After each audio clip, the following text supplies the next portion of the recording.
Olá, galera, tudo bem? Espero que vocês estejam bem, se cuidando muito. Então, galera, o vídeo de hoje, a gente conversando eu e a professora Ali, decidimos então falar sobre a consciência negra, sobretudo a resistência negra. Então, por quê? Porque no dia 20 de novembro, então, é o dia da consciência, Dia Nacional da Consciência Negra, que foi instituído a partir de 2011 para homenagear então o Zumbi dos Palmares, que aí foi esse líder negro dos quilombos. Quilombos eram os lugares então onde os negros se organizavam, quando eles conseguiam então escapar, da escravidão, dos trabalhos forçados, nas fazendas, nos espaços onde forçavam eles a trabalhar. Então eles conseguiam se organizar num espaço. Esse espaço do Quilombo dos Palmares, ele durou cerca de 100 anos. E o espaço, então, total ali na Serra da Barriga, onde é a atual Alagoas, eu encontrei informações que reuniu até 30 mil habitantes. Vocês imaginem a quantidade de pessoas que teve, né? Foi muito grande e o Zumbi foi um grande líder. Assim como a Dandara, a mulher que também era liderança, e entre outros. Mas enfim, galera, o que eu queria também trazer aqui, falando sobre a importância da resistência, que porque muitas vezes a gente sabe muito pouco, na verdade, dos povos de matriz africana. E até porque a África é um continente. Então existem muitas nações, muitos povos, muitas línguas, e a gente conhece muito pouco, inclusive, né? Vocês imaginem que na América foram trazidos 11 milhões de pessoas. E só pro Brasil, cerca de 5 milhões de pessoas. É um dado do Alencastro de 2000.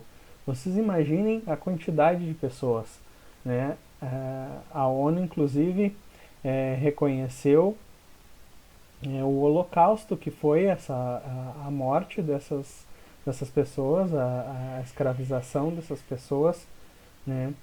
Mas a gente também pouco conhece, né? Quando fala desses povos, a gente pouco conhece da sua língua, a gente então também não conhece os diferentes povos que vieram para cá da África, né? Os povos Banto, né? Que foi no século XVI, os povos Jeje, que foi no século XVII, os povos Yorubá, que foram no século XVIII. Vejam que ao longo destes 300 anos de escravidão, porque é, na verdade, né, é um processo desde que começa, né, a ser autorizado a Portugal é, a fazer a escravidão, né, inclusive pela igreja com as bulas papais, né.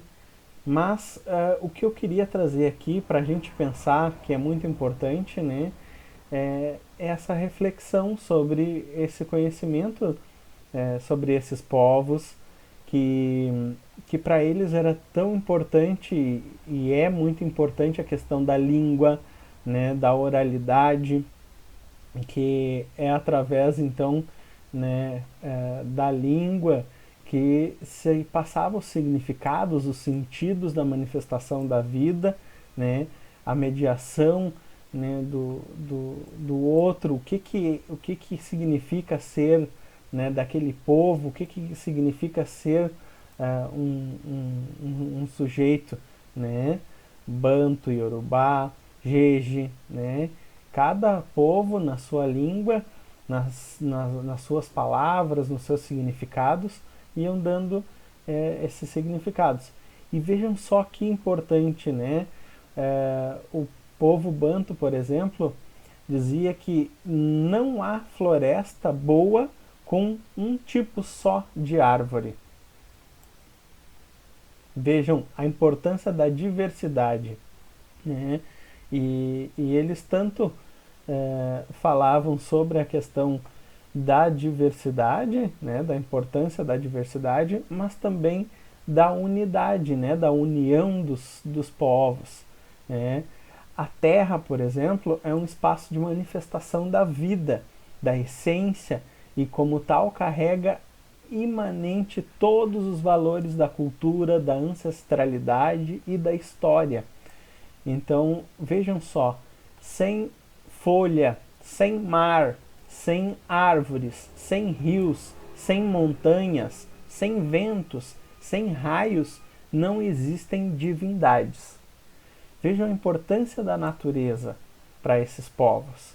E esses povos, então, contribuíram e contribuem até hoje, né, no que somos, mas a gente também precisa resgatar essa consciência do que somos e desta história destes povos. Né? A gente vinha falando, por exemplo, sobre soberania alimentar. Né? O que é a alimentação tradicional de matriz africana? É uma alimentação constituída dentro de um processo ritualístico que inclui a produção, o beneficiamento, o preparo e o consumo dos alimentos.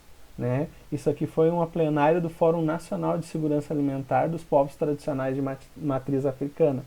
Né? Olha que importante. Né?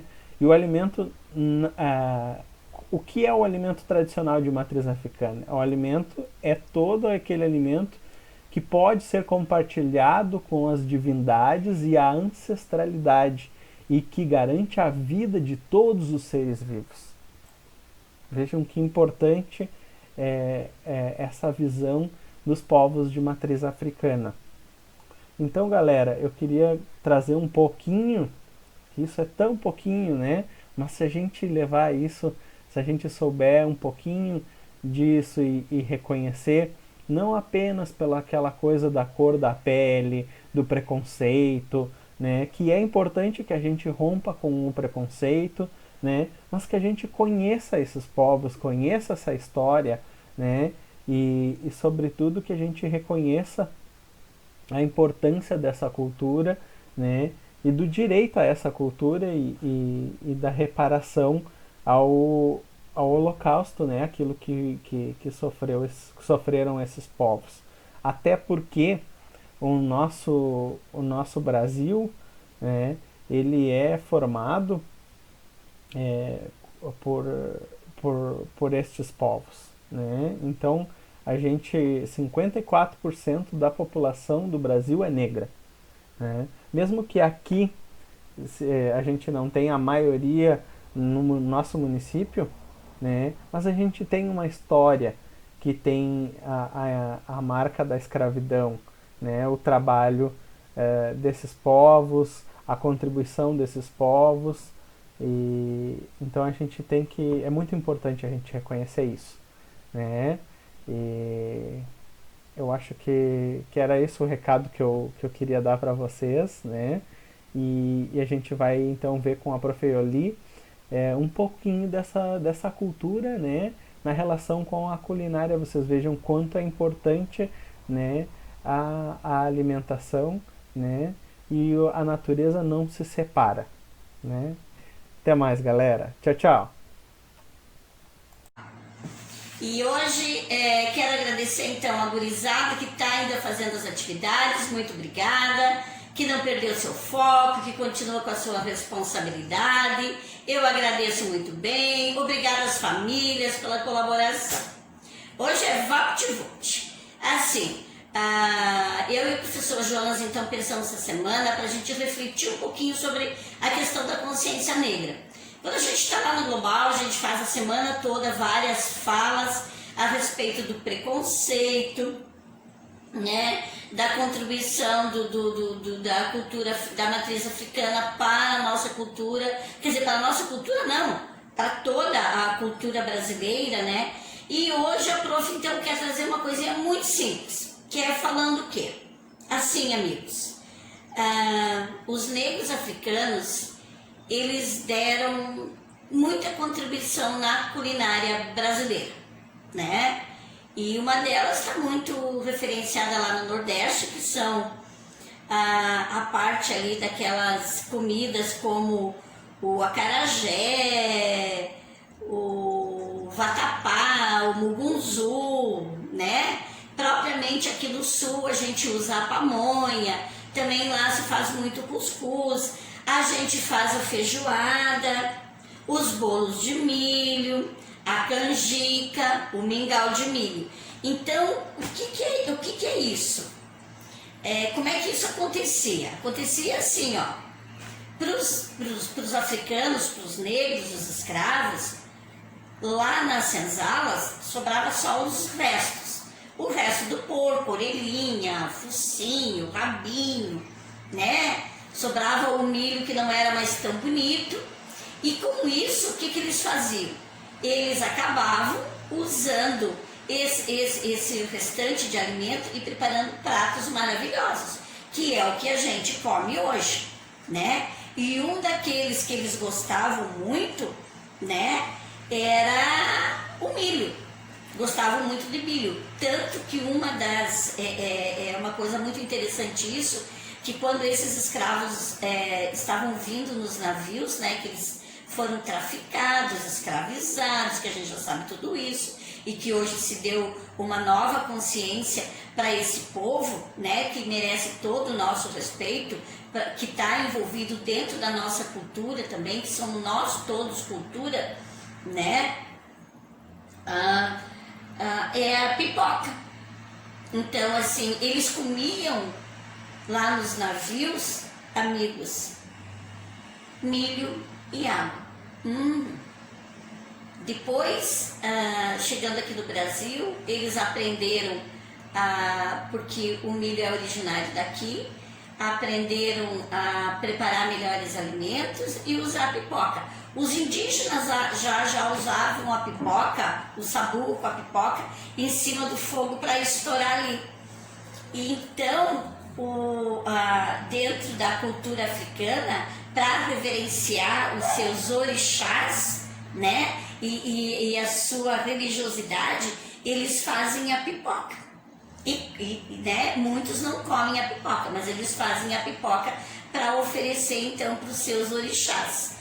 E daí todo mundo fala assim, mas a pipoca lá na esquina é a pipoca da macumba. Não, não é a pipoca da macumba.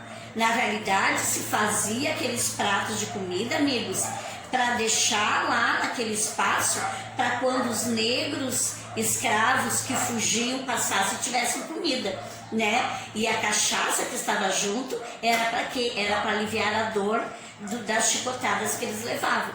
Então, muita gente tem esse preconceito com relação à cultura da matriz africana por isso, né? Acham que é macumbeiro e não tem nada disso. A gente tem que aprender a respeitar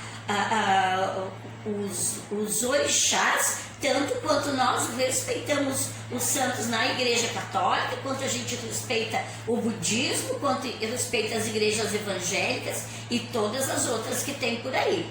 E daí eu pensando nisso, para quebrar um pouco esse preconceito, eu vou fazer uma pipoca hoje, mas uma pipoca muito simples, tá? Vocês podem fazer do jeito que vocês quiserem aí na sua casa.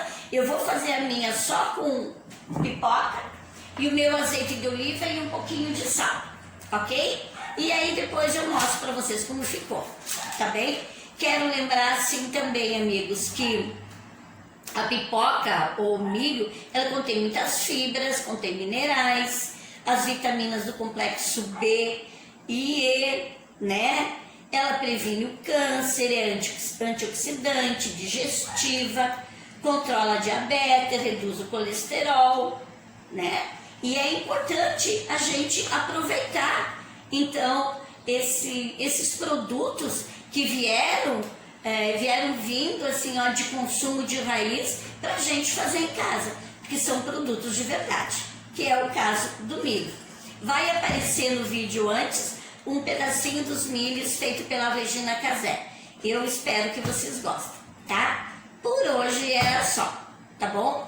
Ó, um lourinho, ó, para espantar quebrando. Tudo de bom para vocês, certo? Beijo! e até a próxima. A maior parte da produção nacional de milho é destinada à alimentação animal, mas o grão do milho é utilizado em mais de 1000 subprodutos. Tem milho na fabricação de plásticos e adesivos, nas gomas e farinhas, nos antibióticos, nas pólvoras. Nos últimos anos, a Europa e os Estados Unidos têm incentivado seu uso na produção do etanol, como aditivo para a gasolina. Mas é na alimentação que o milho volta às suas raízes. Na indústria, ele é usado para fabricar biscoitos, pães, geleias, chocolates, doces, sorvete, até maionese. Ô, delícia. Só acaba quando termina.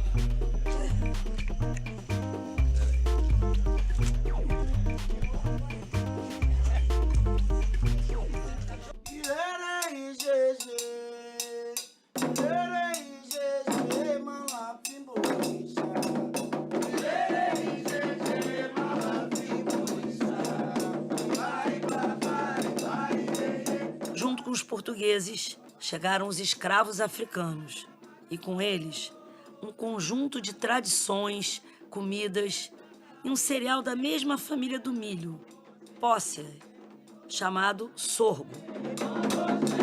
O próprio sorgo, ele não conseguiu se manter aqui. Por que será? Como é que se deu essa ressignificação? O milho passa a ter uma importância culinária, ritual, para fazer as comidas dos orixás, o AG1, como também tem esse caráter de alimentar o coletivo. Essa comida que é ofertada ao orixá é a comida que faz parte do nosso dia a dia também. Pensou em comida de orixá, o banquete por orixá, o milho está presente, com certeza. Esse aqui é o acaçá. A base dele é o milho branco. E ele é enrolado na folha de bananeira queimado, ele fica nesse formato. O acaçá é para todos os orixás. É a farinha que alimenta. A partir desse milho, nós fazemos o ebô, que é para Oxalá. Aqui é o axoxó, a base dele é o milho de galinha, né, que a gente chama, que é esse milho que a gente dá para galinha cozido, com a pitadinha do sal, coco seco, cortado em lascas, assim, e enfeitado. Esse prato aqui é muito apreciado por Oxóssi. Aqui é o ado para Oxum, a deusa do amor. É a base dele também, é o milho de galinha, que você põe ele de molho um pouquinho na água, deixa um pouquinho, escorre e torra ele na frigideira, bem quente, para ele ficar bem torradinho. Faz uma farinha e bota mel. Isso é uma delícia. Eu já estou crescendo no olho, que minha boca está cheia d'água.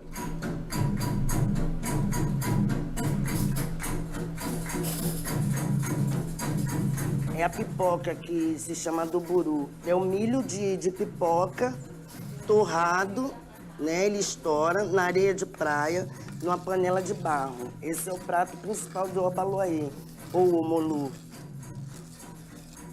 Eu sei muitas histórias de Obaloaê. Obaloaê foi um menino, era leproso, foi abandonado por sua mãe Nanã.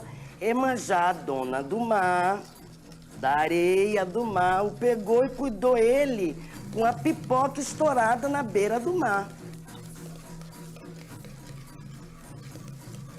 O milho da pipoca possui no seu grão 60% de água. Quando esse milho é aquecido, a água no seu interior começa a passar para o estado gasoso, aumentando o volume do grão até que ele pipoca. Hoje, por maior que seja o sucesso do filme que está passando, a verdadeira estrela dos cinemas é ela, a pipoca. Vocês acreditam que para os exibidores a pipoca representa 40% do lucro? Não é incrível? Oba, é uma de sal para mim? O nome pipoca vem do termo indígena pirapoque. Pira quer dizer pele e poque, como já sugere o som, estoura. É pipoca. Obrigada. Adoro pipoca. Então aqui, amigos, a minha pipoquinha já está no azeite. Vamos fechar e daqui um pouco ela vai começar a estourar, né? A minha mãe que sempre faz assim, ó.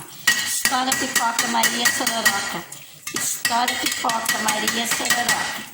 Estoura pipoca, Maria Sororoca. Ó.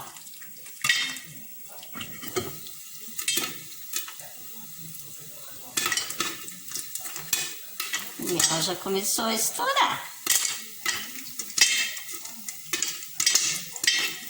Olha o barulhinho. Pipoca é tudo de bom, né, amigos? A gente adora pipoca com sal, com melado, com mel, né? Com caldinha de açúcar, pipoquinha colorida, de todos os tipos.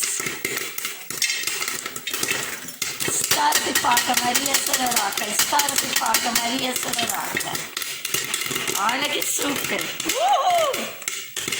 Essa pipoquinha estourada.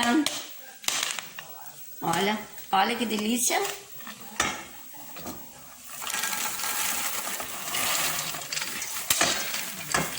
Acho que eu fiz demais. Olha que delícia. Então a gente vai pôr um salzinho.